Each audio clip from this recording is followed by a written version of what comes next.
Vamos a darle comienzo a este estudio que de cierta manera fue puesto en pausa.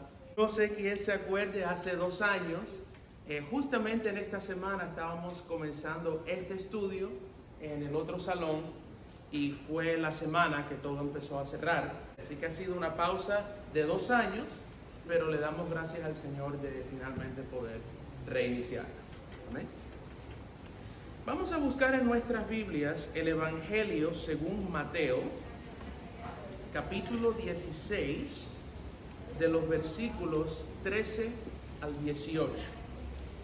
Como nosotros sabemos, el Evangelio según Mateo es el primero de 4 evangelios que tenemos en nuestro Nuevo Testamento. La Biblia en sí tiene 66 libros, dividida en 2 testamentos, 39 libros en el Antiguo Testamento, 27 libros en el Nuevo Testamento.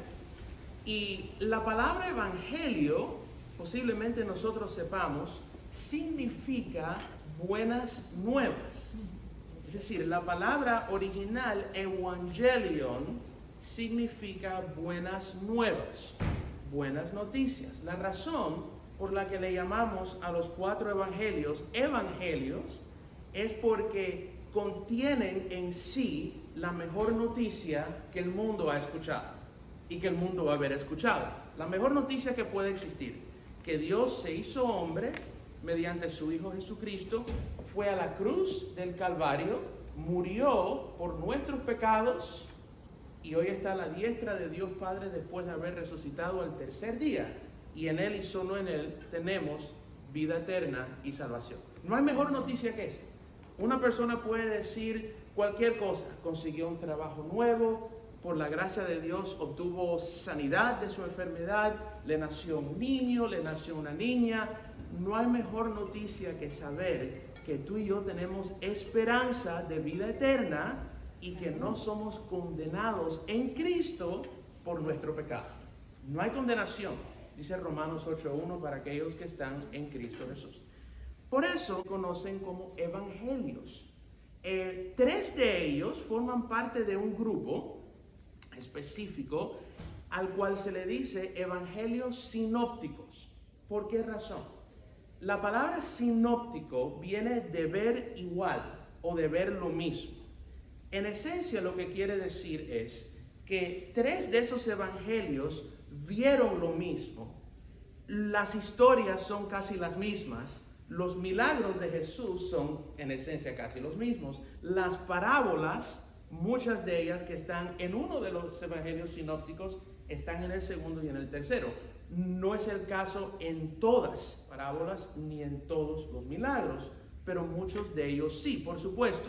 Mateo no lo narra de la manera que lo narró Marcos, y Marcos no lo narró de la manera que lo narró Lucas, siendo médico, el mismo Lucas. Pero generalmente hablando, esos 3 evangelios contienen en sí mismos muchas de las mismas historias. En cambio, Juan, el 90%, es un gran por ciento del evangelio de Juan es exclusivo a Juan. Las historias que encontramos en Juan, como la historia del mensaje de la pastora el domingo, no lo vamos a encontrar ni en Mateo, Marcos ni Lucas, que son los 3 evangelios sinópticos. Esos son los 3. Así que Juan es un evangelio muy único en cuanto a su contenido se refiere. Y lo que encontramos en Mateo es el primero de los 4 evangelios y el primero de los evangelios sinópticos. Fue escrito por Mateo, nombre hebreo Leví, tuvo un testimonio maravilloso, otra vez remontándome al mensaje del domingo, una historia que realmente destaca lo que es el compromiso con el Señor Jesús y el saber lo que es dejar todo atrás por seguir al Señor Jesús. ¿Cuál era el oficio de Mateo o de Leví?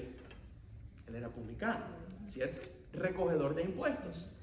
Si nosotros sabemos que el 15 de abril no es una fecha muy popular aquí en los Estados Unidos por los impuestos, se pueden imaginar que antes que que alguien viniera a tu casa o estuviera sentado en su mesa recogiendo los impuestos, tomando nota de todos los impuestos por familia en el área de Palestina, no iba a ser recibido muy bien en general, pero más porque esos impuestos eran para el Imperio Romano.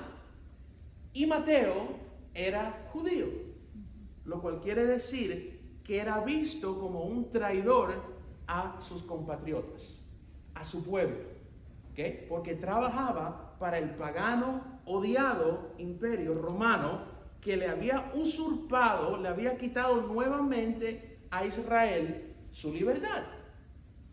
¿Cuántas veces Israel cayó cautivo a un imperio, cualquiera que fuera? Empezando en Egipto, 430 años. Ahí sabemos la historia de Moisés, etcétera, etcétera. Pero después hubo otros, ¿no es cierto? Estuvo Babilonia, estuvo Asiria, recuerdan después también el imperio griego y ahora el imperio romano. Entonces, Mateo sabía que si él de alguna manera se volvía a asociar de una manera más cercana, más íntima, más personal con los suyos, iba a ser visto hasta como un traidor. Sin embargo, Jesús nos narra el Evangelio de Mateo, se acerca a donde estaba Leví y le dijo una palabra: sígueme. Mateo pudo haber pensado que si él dejaba su oficio en ese momento, número uno, iba a tener represalia de parte del Imperio Romano por dejar vacante su posición. Pero número dos, se iba a afiliar con un nazareno judío cuyos seguidores lo iban a ver a él como un traidor. Sin embargo, esa palabra del Señor fue suficiente para que Mateo se levantara y siguiera al Señor Jesucristo. Y el resto, por supuesto, es historia, como dice el dicho. Estamos más o menos a la mitad. El Evangelio de Mateo tiene 28 capítulos, más o menos un poquito después de la mitad del libro. Y comenzamos leyendo en el versículo 13 del capítulo 16. Aquí también se encuentra el muy conocido Sermón del Monte, en Mateo 5, 6 y 7. La palabra de Dios la leemos en el nombre del Padre, y del Hijo, y del Espíritu Santo. Cuando llegó Jesús a la región de Cesarea de Filipo, preguntó a sus discípulos, diciendo: ¿quién dicen los hombres que es el Hijo del Hombre? Y ellos dijeron: unos Juan el Bautista, y otros Elías, pero otros Jeremías o uno de los profetas.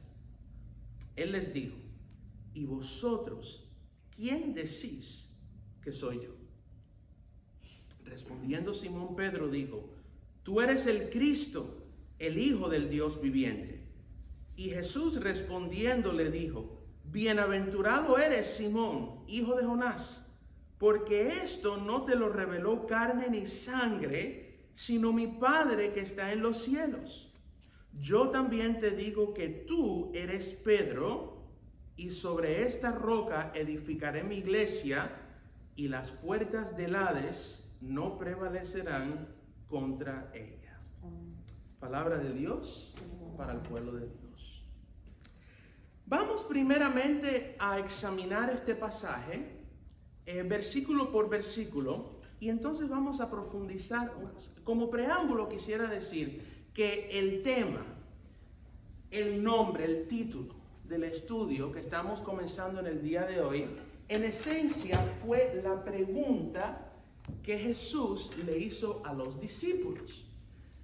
Pero Jesús le hace dos preguntas a los discípulos. La segunda estaba basada en la convicción propia de los discípulos y lo que ellos pensaban de él. Pero la primera es una pregunta en general.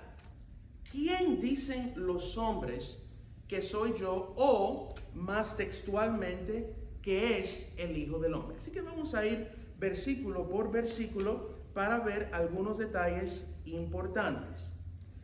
Número 1 nos dice que Jesús llegó a la región de Cesarea de Filipo. ¿Dónde estaba Cesarea de Filipo? Cesarea de Filipo aproximadamente, si tienen un mapa del área de Palestina en la época de Jesús, Cesarea de Filipo estaba más o menos a unas 35 millas al noreste, es decir, hacia arriba y hacia la derecha del mar de Galilea, como un punto de referencia. Pero más que eso, estaba más de 100 millas en la misma dirección noreste de Jerusalén. O sea, no estamos hablando de una distancia cercana a Jerusalén. Aquí en la Florida pudiéramos poner el ejemplo, 100, 110, 120 millas sería más lejos que ir a Naples, porque ir a Naples sería atravesar toda la península hasta la costa oeste, unas 90, 95 millas. Estamos hablando más lejos, casi llegando como si fuera de Miami al puente de las 7 millas, camino a Cayo Hueso. Una distancia aproximada. De Jerusalén estaba Cesarea de Filipo. ¿Y qué sucedía? Cesarea de Filipo era una región apartada. No era un lugar donde Jesús se iba a encontrar con muchas personas, con las multitudes. Y recuerdan que Jesús solía apartarse a lugares desiertos y orar. Es lo que nos dice Lucas 5:16. Y en varias ocasiones nosotros vemos que las escrituras nos dicen, los evangelios, que Jesús se apartaba y oraba. Mateo 14:23, Jesús se apartó y oró. Marcos 1:35, muy temprano en la mañana, cuando todo estaba quieto y callado, después de haber tenido un día muy ocupado haciendo milagros, nos dice Marcos 1:35 que Jesús se despertó muy de temprano a orar. Lucas 6:12 y 13, decíamos el otro día, decía la pastora en el mensaje, que Jesús estuvo toda la noche orando cuando llegó el día de escoger a sus discípulos. Y Lucas 5:16 nos dice que él solía, en otras palabras, era de costumbre, era algo que él acostumbraba a hacer, no era algo que hacía de vez en cuando, lo que nos da a entender por consecuencia que si Jesús, siendo Dios en forma de hombre, acostumbraba a orar y pasar tiempos a solas con su Padre Celestial, cuánto más tú y yo, que somos mortales, somos solo seres humanos, cuánto más tú y yo necesitamos buscar frecuentemente a nuestro Dios en oración. Y como dijo el apóstol Pablo en 1 de Tesalonicenses, orad sin cesar, una comunión íntima, regular, que sea tan normal para nosotros como lo es el respirar, ¿verdad? Pues Cesarea de Filipo era una región apartada, lo cual no por casualidad fue escogida por el Señor para hacerle estas preguntas a sus discípulos. Tal vez ¿por qué uno dice? ¿Por qué Jesús escogió una región apartada? Porque iba a ser tal vez el punto más indicado, el lugar perfecto para que no hubieran interrupciones, para que no hubieran distracciones, para que Él pudiera hablar con sus discípulos hablar con Él en un ambiente más privado, vamos a decirle de esa manera. Entonces Jesús hace la pregunta, ¿quién dicen los hombres que es el Hijo del Hombre? Si conocemos desde Daniel capítulo 7 en el Antiguo Testamento y en el Nuevo Testamento muy específicamente en los Evangelios, el término Hijo de Hombre era un término que Jesús usaba para hablar de sí mismo. ¿Ok? Porque si el Hijo de Dios connotaba su divinidad, el Hijo del Hombre connotaba su humanidad. Y sabemos que Cristo fue 100% Dios y 100% hombre. ¿Amén? Colosenses 2:9. En Él habita corporalmente, es decir, físicamente, toda la plenitud de la deidad o de la divinidad. Él fue totalmente hombre y totalmente Dios a la misma vez. ¿Cómo es posible? Un milagro de Dios. Igual que fue posible que Jesús naciera de una virgen. Igual que fue posible que el Señor dijera, se echa la luz, y se hizo. Matemáticamente no tiene explicación. biológicamente tampoco. Pero para Dios, Dios trasciende la biología, la ciencia, la razón, la lógica. Para Dios no existe la lógica porque Él es el Todopoderoso. Amén. Él es el Omnipotente. Entonces, Jesús, siendo hombre y siendo Dios a la misma vez, usó este término, hijo de hombre, para hablar de sí mismo. En otras palabras, lo que Él le pregunta a los discípulos es: la gente de afuera, las multitudes, la sociedad, ¿qué dicen de mí? ¿Quién soy yo? Si esa pregunta la hiciéramos hoy en día, hermanos, si usted buscara en Google, por ejemplo, o buscara en cualquier otro sitio, en el internet, o en televisión, o en libros o enciclopedias, ¿quién es Jesucristo? ¿Cuántas respuestas usted cree que va a obtener? Muchísimas. Algunas de ellas ciertas, otras de ellas no ciertas, pero otras incompletas. ¿Por qué digo incompletas? Porque uno pregunta, bueno, ¿quién fue Jesús? ¿Fue un buen maestro? Sí, obviamente. El mejor de los maestros, el maestro de maestros. ¿Quién fue Jesús? Bueno, fue un profeta.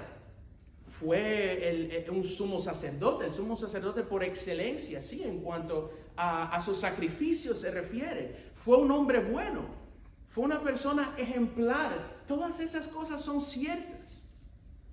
Pero si ahí se queda nuestra convicción y nuestra creencia de Jesús, se queda corta de realmente quién fue, quién es y quién siempre será Jesús.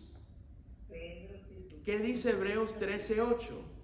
Jesucristo es el mismo ayer, hoy y siempre. Entonces, podemos preguntarle a Google, podemos preguntarle a quien sea, pero hermanos, le pregunto, ¿qué mejor fuente de información para cualquier tema relacionado con la Biblia, con Dios, que la palabra de Dios? ¿Qué mejor fuente tú y yo podemos tener? Ninguna. Los que escribieron la palabra de Dios fueron testigos oculares de las obras de Jesús. ¿Qué quiere decir testigos oculares? Lo vieron, lo palparon, estaban presentes cuando Jesús multiplicó los panes y los peces. Vieron cuando Jesús le dijo a Lázaro, Lázaro, sal, levántate. Estaban presentes cuando Jesús predicó el sermón del monte, cuando predicó la parábola del hijo pródigo, como se le llama, la parábola de los dos deudores. Fueron testigos que vieron con sus ojos, escucharon con sus oídos y presenciaron y vivieron, experimentaron todo lo que hizo nuestro Señor Jesucristo. Que dice el último versículo de Juan, que si todo fuese escrito en un libro, primeramente no pudiera ser un solo libro, ni el mundo pudiera contener todos los libros que se necesitarían para escribir todo lo que hizo el Señor Jesús. Último versículo de Juan, si lo quiere buscar, Juan 21:25. Maravillosa declaración de los milagros y todas las obras de nuestro Señor Jesucristo. Entonces, en aquel momento, muy parecido a hoy en día, había una gran discrepancia, había una gran variedad de conceptos, de opiniones en cuanto a quién era Jesús. Y no es que Jesús le pregunta, siempre tenemos que recordar que en su humanidad, como dije hace unos momentos atrás, Jesús nunca dejó de ser Dios. ¿Recuerdan en Filipenses cuando nos dice Pablo que siendo en forma de Dios, estando en forma de Dios, no estimó el ser igual a Dios como cosa que aferrarse, sino se despojó a sí mismo? Y Pablo nos va narrando poquito a poco, se humilló, obediente hasta la cruz, y Dios lo ha levantado y lo ha exaltado. Jesús en su humanidad nunca dejó de ser Dios, lo cual nos quiere decir que Él no le pregunta esto a los discípulos, Él no le hace esta pregunta porque Él no sabía la respuesta a esa pregunta, sino porque era el medio para llegar al fin que Él quería llegar, que era confrontarlos a ellos directamente y decirle, ustedes, ¿qué dicen de mí? ¿Qué creen de mí? ¿quién soy yo según ustedes? Él empieza en cuanto a la sociedad. Y muy parecido a lo que hoy en día nosotros encontraríamos, le dicen los discípulos, bueno, algunos dicen que tú eres Juan el Bautista, otros dicen Elías, otros Jeremías, y hay otro evangelio que nos habla de Isaías. ¿Qué dos cosas tienen en común todos estos nombres que acabamos de leer? Número uno, eran profetas, ¿verdad?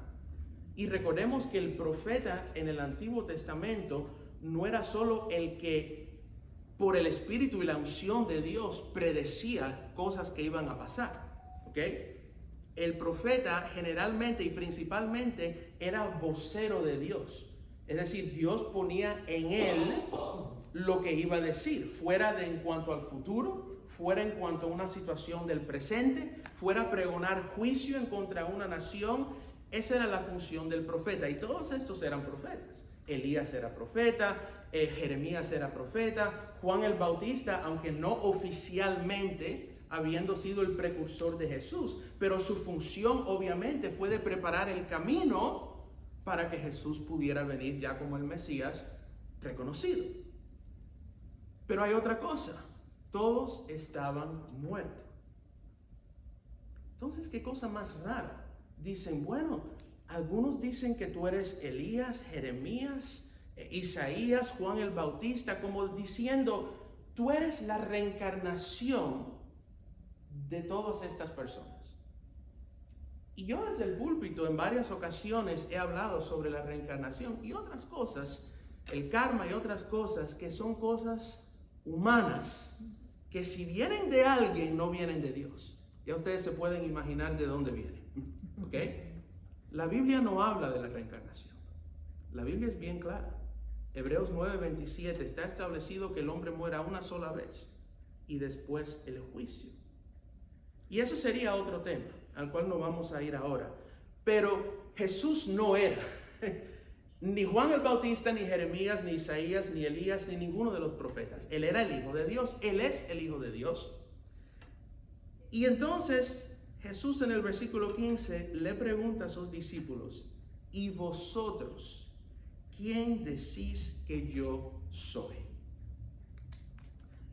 No está en el texto, pero la implicación es que era como decir, no importa lo que diga la gente de afuera, la cultura, la sociedad, hoy en día pudiéramos decir los programas de televisión, los medios de prensa, las redes sociales. En este caso lo importante es ustedes que me conocen, que no han oído hablar de mí, no, que me han escuchado a mí. Han estado a mis pies cuando yo he predicado, he enseñado. Ustedes que me han visto, que han comido conmigo, han partido pan. Todavía no partido pan me refiero a la Santa Cena, sino comer es a lo que me refiero. Que han caminado conmigo. Ustedes que deben saber quién yo soy, ¿qué dicen de mí? Y no fue sorpresa que el discípulo, después apóstol, que siempre solía levantar la mano primero y ser el primero en contestar, ¿quién es? Pedro. Inequívocamente, Pedro. Pedro fue el que respondió. Igual que en el monte de la transfiguración fue quien respondió. Igual en este mismo capítulo más adelante, poquito más adelante, cuando dice que él va a ser entregado y va a sufrir muchas cosas, el que lo pone y lo coge al lado y lo empieza a reprender es Pedro. Pedro lo hizo con buenas intenciones, porque en su mente no concebía cómo Jesús, su Señor y Salvador, iba a ser entregado, iba a sufrir muchas cosas. Él no podía entender eso. Fue conmovido por emoción, valga la redundancia. Pedro responde en el versículo 16 y dice, tú eres el Cristo, el Hijo del Dios viviente. Entre la frase de Jesús en el versículo 13 y la frase de Pedro tenemos la humanidad y la divinidad de Jesús, ¿verdad? Hijo de hombre se refiere a su humanidad. el Hijo del Dios viviente a la divinidad. Pedro comienza diciendo, tú eres el Cristo. ¿Qué quiere decir el Cristo? Recordemos que Jesús, Yeshua, en hebreo es el nombre propio de Jesús. Cristo, Christos, del griego, es un título, no es el apellido de Jesús, como algunos piensan. Christos quiere decir el ungido de Dios, el santo de Dios, el escogido de Dios. Es característicamente lo que connota ese término. Entonces Pedro está reconociendo, tú eres el escogido, tú eres el enviado, tú eres el Mesías, tú eres el ungido, aquel del cual nuestros padres, nuestros antecesores escribieron, ese eres tú. Aquel que desde Moisés, ya Moisés en una ocasión, estamos hablando de Moisés hace muchos años. Recuerda en Deuteronomio cuando se registra que Moisés dijo, después de mí vendrá un profeta como yo, hablando mucho antes. David. Y estamos hablando de Isaías 7:14. He aquí la Virgen concebirá y dará a luz un hijo y llamarán su nombre Manuel, ¿verdad? Que quiere decir Dios con nosotros.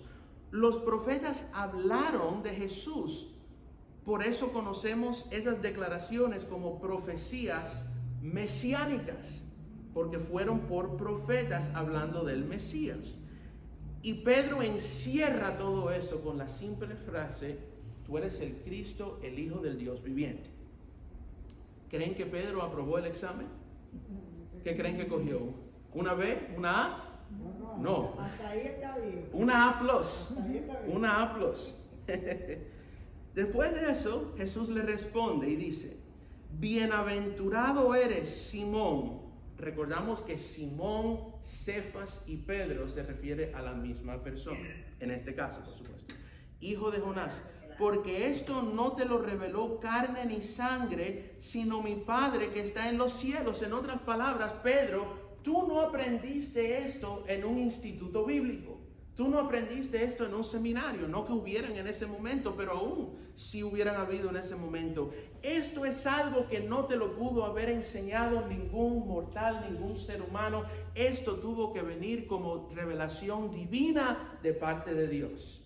Y sabemos que nadie, nos dice 1 Corintios 12:3, nadie puede llamar a Jesús Señor, si no es por ¿quién? Por el Espíritu Santo. Uno no convence a otra persona que crea en Cristo. Uno le expone la palabra de Dios, uno siembra la semilla, pero aquel que lo redarguye a uno, aquel que lo convence de pecado y aquel que le muestra que Cristo es el Hijo de Dios y el camino, la verdad y la vida, sin cual nadie va al Padre, ese es el Espíritu Santo. Pero en el versículo 18, Jesús continúa y le dice, yo también te digo que tú eres Pedro, y sobre esta roca edificaré mi iglesia, y las puertas del Hades no prevalecerán contra ella. Algunos dirían que este es un texto controversial, pero realmente no controversial porque hay ningún tipo de controversia. Es porque seres humanos han malinterpretado el texto y es esa mala interpretación la que ha dado pie a la controversia. No es porque haya ninguna dificultad, nada complejo de la declaración aquí de Jesús, la confirmación, la afirmación de Jesús de lo que Pedro había acabado de decir. Primeramente, Jesús le dice a Pedro, tú eres Pedro. La palabra Pedro en el idioma griego es Petros, significa piedra pequeña. Sabemos que el nombre de Pedro es piedra pequeña. Sin embargo, la piedra, la roca más bien, a la cual Cristo se refiere, sobre la cual Él edificaría su iglesia, es una piedra, una roca mucho mayor que la piedra que era Pedro. En el idioma griego no es la misma palabra. Pedro es Petros, piedra o roca, en este caso es Petra. ¿Y qué quiere decir Petra? Vamos a decir en buen latino, un pedruco. Una piedra gigante, una piedra inmovible, no labrada por manos. Es decir, Cristo le está diciendo a Pedro, tú eres una roca, tú eres una piedra. En otras palabras, Cristo iba a encomendar a Pedro como cabeza en un sentido sobre sus discípulos. Iba a ser una figura muy importante en la iglesia primitiva. El libro de los Hechos da testimonio a eso. Pero la roca sobre la cual yo voy a edificar mi iglesia es la verdad, la confesión, Pedro, que tú acabas de decir de mí. Es lo que le está diciendo Jesús en esencia. El hecho que Él era y es el Cristo, el elegido, el ungido, el escogido, el hecho que es el Hijo del Dios viviente, sobre Cristo, sobre esa realidad, sobre esa verdad, esa declaración, esa afirmación de Pedro, sobre eso es que Él edificaría su iglesia. Y vemos en el mismo Evangelio de Mateo capítulo 7, el cierre del Sermón del Monte, cómo Jesús concluyó el Sermón del Monte. Dijo, aquel que escucha mis palabras y las hace, las practica, las obedece, le compararé al hombre que edifica su casa sobre la roca. Mientras aquel que escucha mis palabras pero no las hace, le compararé a aquel que edificó su casa sobre la arena. Y nosotros conocemos el resultado. ¿Cuál casa prevaleció? ¿Cuál casa se destruyó? Y fue destrucción total, porque dijo Jesús, grande fue su ruina. Entonces, aclaramos que la roca sobre la cual Cristo edificaría su iglesia no era Pedro, sino Él mismo y la gloriosa verdad que Pedro había acabado de decir de Él mismo. Jesús es el Cristo, el Hijo del Dios viviente. Esta pregunta podemos contestarla de esa manera. El mismo texto nos da la respuesta. Pero les invito durante las próximas semanas a profundizar un poquito más. Porque si queremos encerrar, si queremos resumir todo lo que es Jesús, podemos decir, Él es el Cristo, Él es el Hijo del Dios viviente, Él es el camino, la verdad y la vida, y lo es. Él es el camino a la salvación, Él es nuestro Salvador. Pero ¿qué sucede? Hay confusiones que van más allá solamente de lo que acabamos de ver aquí y a lo que aludí hace unos minutos atrás, de personas que dicen, bueno, Jesús fue un buen hombre, fue un profeta, en aquel momento fue Juan el Bautista, Jeremías o Elías o Isaías que resucitó de los muertos. ¿Saben que una de las maneras más efectivas que tiene Satanás de evitar que una persona crea en Cristo es confundiendo a esa persona de quién realmente es Jesucristo? Pregúntale a los testigos de Jehová. Pero hay otros grupos, están los mormones que creen en Jesucristo. Tú le preguntas, ¿tú crees en Jesús? Por supuesto que sí, creemos en Jesucristo. Pero el Jesucristo que ellos creen no es el Jesucristo de la Biblia. No es el Jesucristo del Nuevo Testamento. No es el Jesucristo en el que tú y yo conocemos y en quien creemos. Porque háblale a un testigo de Jehová que Cristo murió en la cruz por nuestros pecados y te va a decir que sí. Que es el Hijo de Dios, te va a decir que sí. Pero dile que es Dios en la segunda persona. ¿Y saben lo que te va a decir? No. Es Miguel el arcángel. Él no es igual a Dios, ni el Espíritu Santo es Dios. Es una energía, es la fuerza activa de Jehová. No te van a reconocer ni que el Espíritu Santo ni que Jesucristo son igual al Padre. El concepto de la Trinidad ellos no lo aceptan.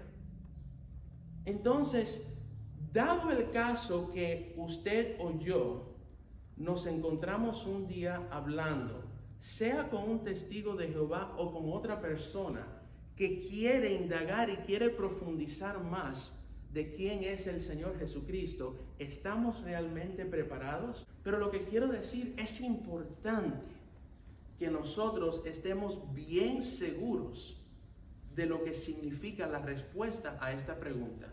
No solo para capacitarnos, para poder hablarle a otros, pero en nuestras propias vidas, para solidificar nuestra fe y que no hayan confusiones. Hermanos, me maravilla, no en el buen sentido, en el mal sentido, me maravilla la cantidad de veces que yo escucho a un cristiano decir que tiene que leer su horóscopo. Me maravilla la cantidad de veces que escucho a un cristiano decir algo que me da buena energía y una buena vibra y estas cosas que no caminan por debajo de una escalera y le huyen a los gatos negros. Tú dices, pero en su mente, en su corazón hay una mezcla, un arroz con mango se diría, ¿verdad? De cosas que son ciertas y cosas que no. Cosas que confunden. Y Pablo habla de eso en el libro de Colosenses. En la carta a los Colosenses, muy interesante y muy importante. Entonces es necesario para nosotros, nuestro propio beneficio también, que estemos bien seguros de lo que dice la Biblia, volviendo a los testigos oculares, inspirados por el Espíritu Santo. De lo que dice la palabra de Dios acerca de Jesús. Y desechar cualquier otra cosa que contradiga lo que nos dice la palabra de Dios. Y muy específicamente, las próximas 2 semanas, voy solamente a anotar 3 cosas que vamos a estar profundizando, desmenuzando y escudriñando en las próximas 3 semanas.